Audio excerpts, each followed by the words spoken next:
In today's tutorial, I'm going to show you how to do 4 colors in one granny square, and I'm going to show you how to change colors in order to make this happen. Welcome back to the Crochet Crowd as well as Yarnspirations.com. I'm your host Mikey. Today I'm going to show you how to do 4 colors in one granny square. I'm going to show you how to manipulate the colors in order to make this happen so that a color only appears in one quadrant. Now with this particular idea, you can do a whole massive granny square. You don't need to stop at the size that I did. You can actually do a 4 quadrant and make it as massive as you would like to. And in this case, you can actually do a miniature square just like this, making it 10 rounds, and you can put it together, and I'll put examples on the crochetcrowd.com on the website on ideas on how to lay this out in order to have like a plaid or gingham look. So what you're gonna have today is that this yarn you're gonna ask me is the Bernat Little Tots yarn, and so it's for baby, and it really looks amazing in the plaid format if you wish. Really it's kind of a fluke because the colors are so amazing. It's just the way it worked out on the Afghan.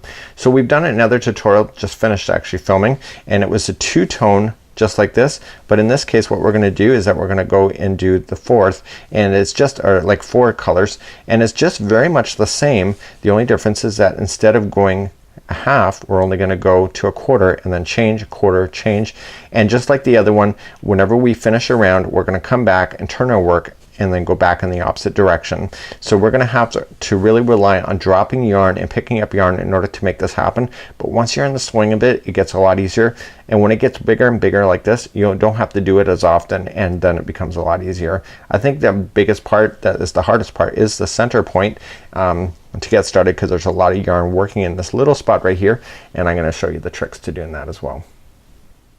So this is the pattern provided on the one project that we're doing, and it's called the half and half, where it was a half granny square, one color, and half is another color.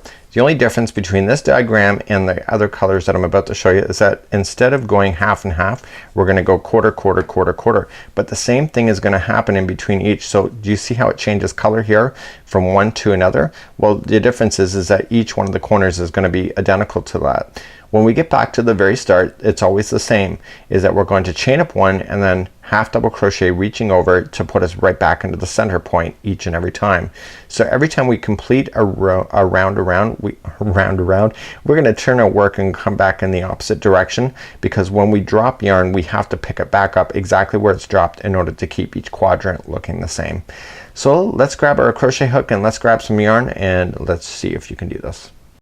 So let's begin. I'm gonna use the size J 6mm crochet hook today, and I'm using Bernat Super Value as my demonstration yarn. I'm gonna create a slip knot to begin, and I want you to insert the hook into the slip knot. Remember, it never counts as 1. We're going to chain up 3, 1, 2, and 3, and then going into the starting chain, I want you to insert the hook into the chain, yarn over, and pull through the loop, and you will have the center point of this. Doesn't matter what color you started with, because all colors will be equal within today's pattern. So let's begin, and we're gonna do each quadrant separately. So let's begin. We're going to chain up 3, 1, 2, 3. This will always count as a double crochet in this particular pattern.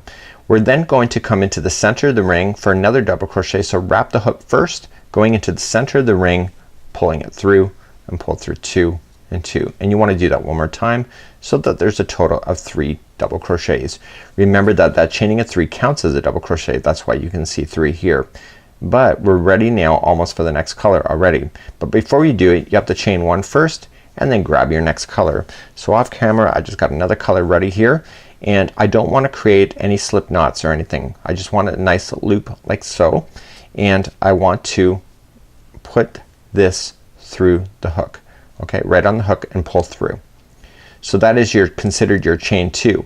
But here's the thing, I need you to get this pink so it's out of the way so you don't trap it underneath any stitch work, and I need you to get this straggler plus the pink straggler and put it down on top of the ring and continue to bury that in. So wrap in the hook, going into the center of the ring, pulling it through, and pull through 2 and 2. This is gonna be loose right now, so you can just grab your pink string and just kind of pull things a little tighter, and you can always do it a little bit later, but you have to do it within this round in order to make it work, and then continue to double crochet 2 more times using the same color of the blue, just like this. And I want to continue to trap those stragglers into position as I go. So that was the second side.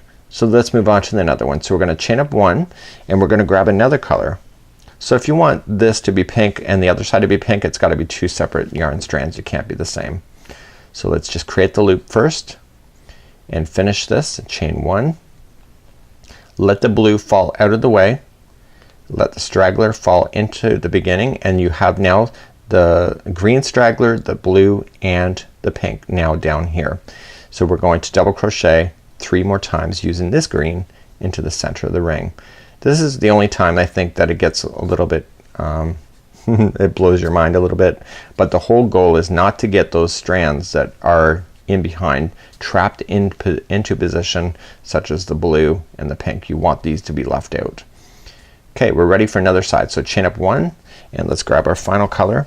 I'm gonna go for sock monkey color. This is like a tweed kind of idea, and pulling it through and letting the straggler fall down. Okay, make sure it's long enough, and I want to double crochet using this new color. Now you're gonna have 4 colors now burying underneath the final revolution, so you have all 4 colors, and just go right up over top of everything, and you're gonna double crochet just like this.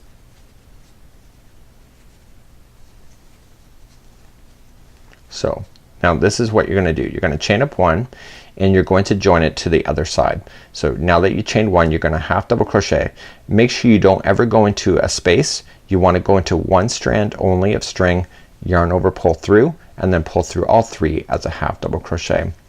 But before we continue, I want you just to turn it over, and you're gonna see the green is coming out of the green, the pink is out of the pink, here's the blue, here's the tweed coming out of this, here's your stragglers. Now because you've been burying them all along, okay, I just want you to pull on them, making sure they're all nice and snug. At this point you cannot do it if any other time. This is when you gotta do it. So pull them all, and I want you to grab your scissors and I want you to cut those now right down to the project, so they're out of the way and out of sight. You've been burying them as you've been going, so you can confidently do that. You can just stretch things later, just like that. So we're gonna begin the next round, which is round number 2. So in round number 2, let's begin. We're gonna chain up 3, counts as a double crochet. So 1, 2, and 3. Coming into the same space, you want to double crochet 2 more times. So the chain 3 plus this extra 2 double crochets equals 3. Chain 1, so you're gonna put a chain 1 in between each groups of 3. You're gonna start your next corner, which will be the same color, and there'll be 3 double crochets in there. So 1, 2, and 3. Now you're noticing that the green is really stretching out, but this is the time to pull on it now. See how that just pulled this over? So just pull on it and chain 1 with this color, let it drop now out of the way, and pull up the green into that loop like so, and now the green is ready to go. So in round number 2 only, you're just going to just continue now to double crochet 2 more or 3 more times. So 1, 2, and 3. And why I said only is that the reality is in this particular point is that in round number 2 there's only 2 chains here in the corner, where all the rest of the corners now from this point forward are all gonna be chaining of 3s. So chain up 1 and move to the next one. Here is your next corner. So you can see that there's 2 boxes here. So in this round there's gonna be an increase here. So we have to go right into the corner with the green. Okay, chain 1. Okay, the blue is a little bit stretched, so just give it a good yank. Okay, let the green drop in behind, pull the blue through. That is your second chain of 2, and then begin to double crochet using blue. 1, 2, and 3. Now you're going to chain 1 and coming into the next space, it happens to be a corner, so there's going to be 3 into this one as well. So you notice I didn't pull up on the pink to make it more tighter. I do it after. So I'm just gonna pull on it nice and tight. Okay, I'm gonna chain 1 first with the blue, let it drop, grab the pink, and chain 2. Okay, so that pink is considered chain 2, and then coming into there and do pink for 3 double crochet. Okay, now chain 1 and you're now coming back to where you had started. So you're just gonna put in 3 double crochets. So 1, 2 and 3. To finish off the corner now, you chain 1 and then just reach over, so you don't, there's nothing there for you to grab, right? It's because you're gonna turn your work and go in the opposite direction. So you're gonna wrap the hook going into one strand, which is the top of the chain 3, pull through and then pull through all 3 as a half double crochet. So now we're ready for the next round. To start the next round, you're gonna turn your work. Now here's what you're thinking. You're gonna see some of your strands all twisting up here. So if you're consistent, just turn it once and it will untangle everything. Okay, so you got to remember to do that each time. So here we go. So we're gonna chain up 3. So 1, 2, 3 counts as a double crochet. And now this round and all other rounds are gonna be identical to each other, and they're only just gonna get bigger, that's all. And you can stop at any time for your size. So the chaining 3 plus the 2 double crochets equals 3. Chain 1. Now you have a space. There's always gonna be 3 double crochets in a space, just like this. And then chain 1 and then you're going to the next corner where you can see the blue. So the first part is gonna be pink. So 1, 2 and 3. Okay, that blue's looking pretty loose, so just pull on it. See, just gets rid of it.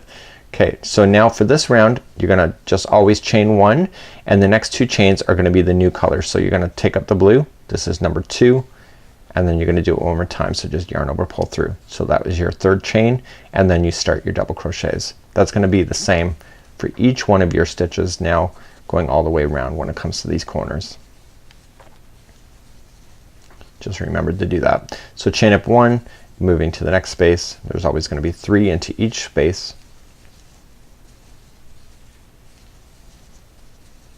Chain 1 and go into another corner. So the corner you're gonna start it, it's gonna be blue. So 1, 2 and 3. Chain 1. Okay, pull on the green to tighten it back up, grab it and put it on the hook. So this is chain 2 and chain 3, and now you're ready to go. So let that blue drop out of the way and behind and begin to double crochet 3 more times. So here's the trick. Do you see how you got like the string coming up here? Whenever you go to play in the corners, you got to make sure you keep the green together, because if you go in between the green and the blue, you're gonna notice that the green is out of place. So you got to make sure you go into the right space when you go to do that. Okay, chain up 1 because that's what's separating these groups of 3, and then 3 into the next. Chain 1. Now here's your next corner. So it's gonna be the starting of the green. So 1, 2 and 3. Okay, so we're gonna turn our corner. So first one's chain 1. Okay, let it come down, pull this color tighter, okay, and then pull it up on it. So that was chain 2 and chain 3. If this green gets loose on you just like so, just pull on it, it'll pull it back, and now it's the time to do it. So then let's use this color and put 3 double crochets. So 1, 2 and 3. Okay, chain 1 separates each one of the groups of 3, so do that, and then coming into the next space, 1, 2 and 3, chain 1, and then your final corner that you've come back into. So you can see that the pink is joined in already, so you're just gonna go over top of it. So 1, 2 and 3. There's nothing for you to grab to tighten that up at that point. So with the final corner, chain up 1, and then you're just going to half double crochet and just join it to the top of the chain, just 1 strand only, and pull through everything. And that's how you do these quadrants. So it's really quite easy.